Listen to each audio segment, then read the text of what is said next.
Yeah, the fixes and Jeffery Goldberg. Enemy number one. Everyone hates him. At least in the Trump world. When Trump first comes up, says, I know nothing. But that dirty guy over at the Atlantic, he's just terrible. He's just doing terrible things. The man that we're talking about, who's not somebody that I don't think most people have ever heard of, he found it very boring and he left early. He got off the line very early. So I can't speak to it other than that. So he's made up a lot of stories and I think he's basically bad for the country, but it's a failing venture, very failing venture. They're very upset. And a thing like this is publicity for them, but I don't know what happened there, but he just did terrible things. And then Walls comes out and he does the same thing. Yeah, this dirty guy, he was backing this and backing that, and the Atlantic is failing and blah, blah, blah.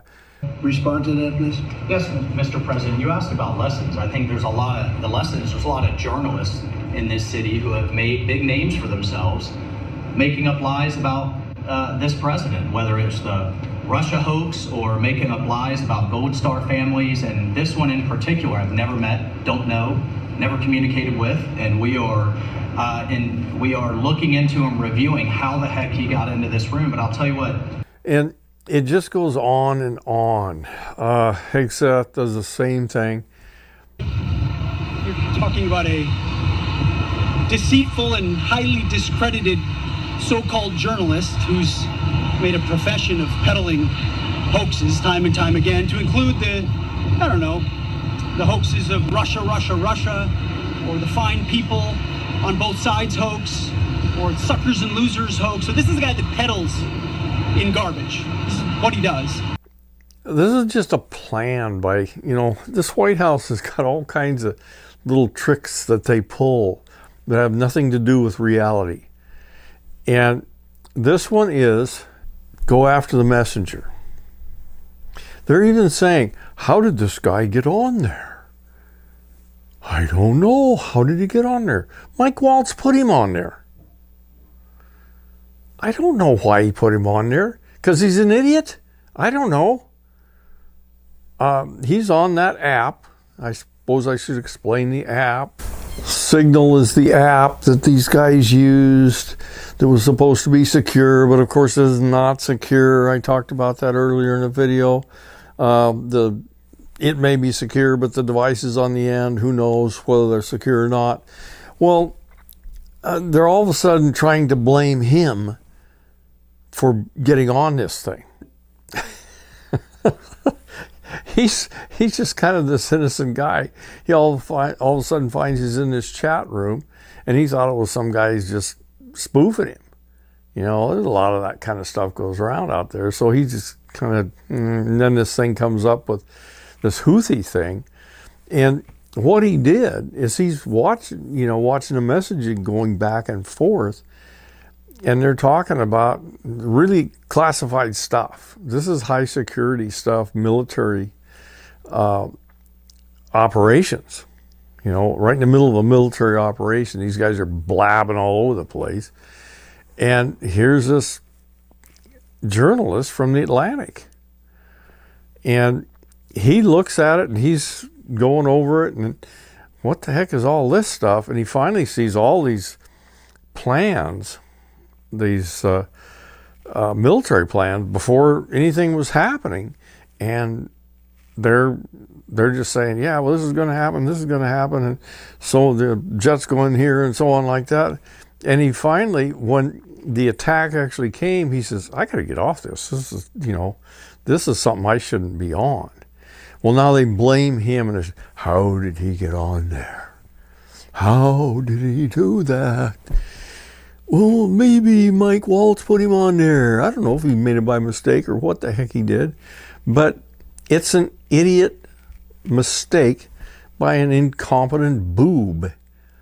This is the only thing that's required to be in Trump's administration is loyalty. That's the only thing. Nothing else means anything. He's put the biggest boobs there ever were. Look at JFK Jr. God, what an idiot. But he's loyal. So that's all this whole thing is. They're going to blame, they immediately started blaming the journalist for what they did. Immediately they started blaming the journalist for it.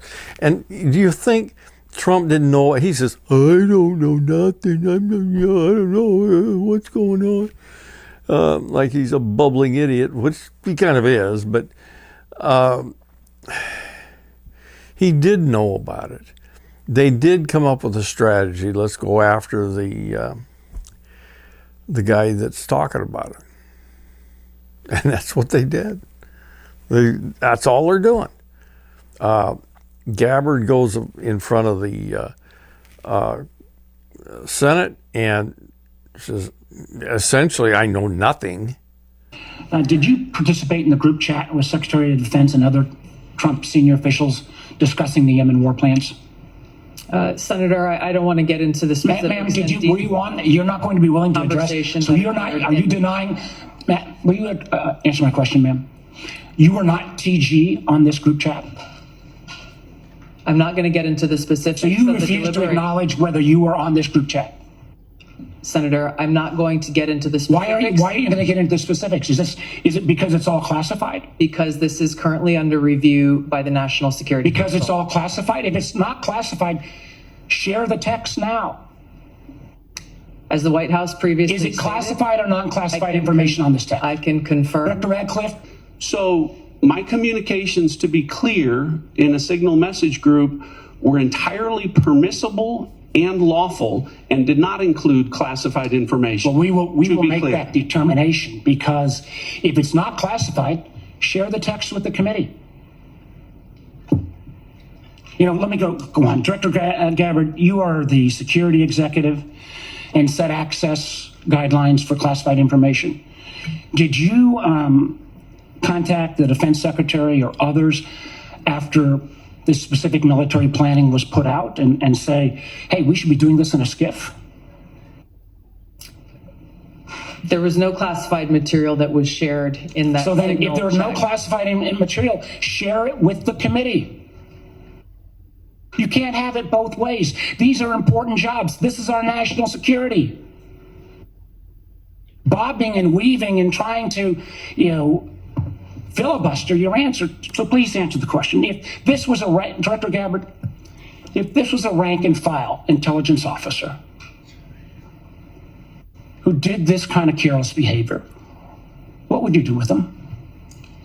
Senator, I'll reiterate that there was no classified material that was shared in that. And if there's no classified materials, share. And then if there's no classified materials, then you can't even answer the question whether you're on the chat.